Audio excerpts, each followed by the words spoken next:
Springtime in the suburbs. There is nothing like an early Saturday morning, coffee and paper in hand, sitting on my deck and feeling the light breeze.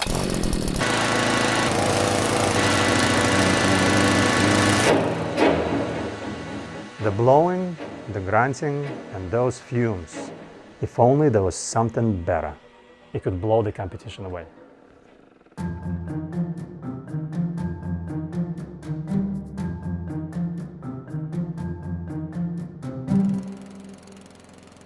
Let's start with all that noise. The loudness of these OPEs, the short for outdoor power equipment, can get up to 100 decibels, which is enough for you to lose hearing in just 15 minutes. In addition to all the noise, the OPEs are also terrible polluters. In California alone, OPEs generate more pollution than the 18 million automobiles in the state. This is no trivial matter, and state governments are taking action.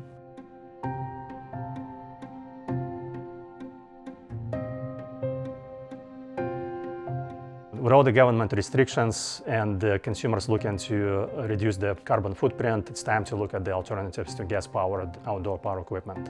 Landscaping is going electric.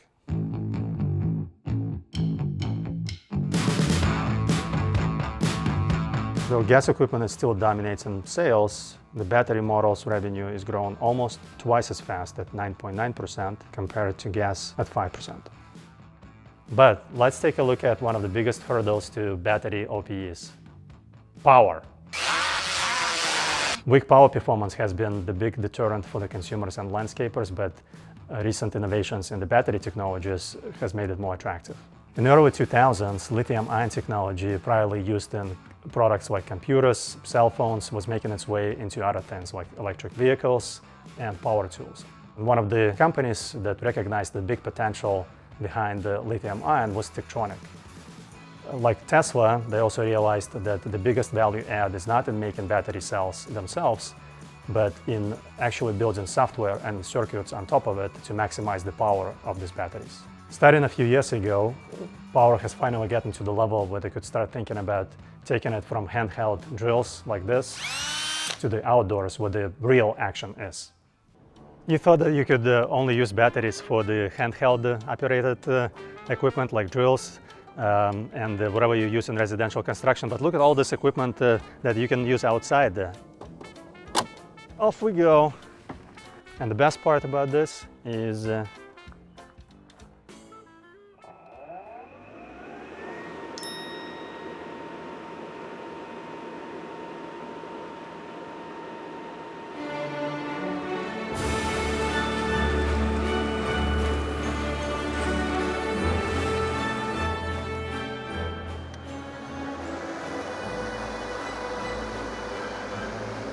you can tell it's battery operated. So when you're using a lawnmower like this, there are no gas fumes. It's not just the noise, but also you're avoiding a lot of pollution.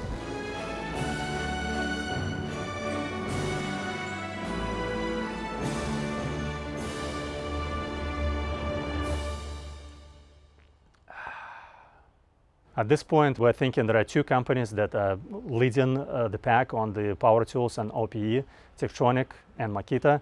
They have a number of competitive advantages. One of them, distribution. For Makita, Europe is very big, so they have a large sales base against which they can spend more research and development dollars on innovation and stay ahead of the competition. For Tektronix specifically, it's the United States and their Home Depot relationship, which is the largest customer for them. Lastly, I would say it's the customer loyalty and stickiness that comes with the interchangeability of the batteries. You can use them across many tools. If we take Ryobi brand as an example, a customer of Ryobi has an average of 11 tools. They're not going to go and buy a different brand with a different battery and spend more money on it when they already have a battery for the tools they're using. But there is competition, and the one that really stands out is Ego brand, a Chinese company that emerged out of many Chinese companies out there. Some of the equipment, like leaf blowers, for example, have rated best in the past by the top leading online review services like Wirecutter.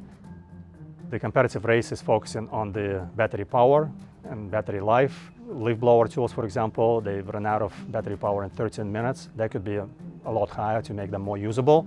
We still think that the companies with the largest scale and with the largest amount of dollar going into the research and development and innovation are more likely to succeed longer term. And just to give you the sense for how much scale Ryobi has against a brand like Ego, Ryobi, as we speak, is launching 103 OPE products and Ego is launching only 10. People are looking at all these power tools, outdoor power equipment, and they're wondering, is this really a big deal? Is this a big market size opportunity? Well, in fact, it is. Just in this country alone, 40 million acres of green lawn needs to be tended on a daily basis. The grass is being cut as we speak by gas-powered equipment, which is going to have to be replaced. Nationwide, we're talking about 16 billion pounds of carbon dioxide emitted cuts in American lawns. And now batteries get bigger and more powerful. And that means the tools are getting bigger and more powerful. And that in itself is a big jump from a smaller market size of 2 billion to a much bigger number, 25 billion for outdoor power equipment. As more and more people experience the peacefulness of their neighborhoods again, we might have a new, much quieter frontier ahead.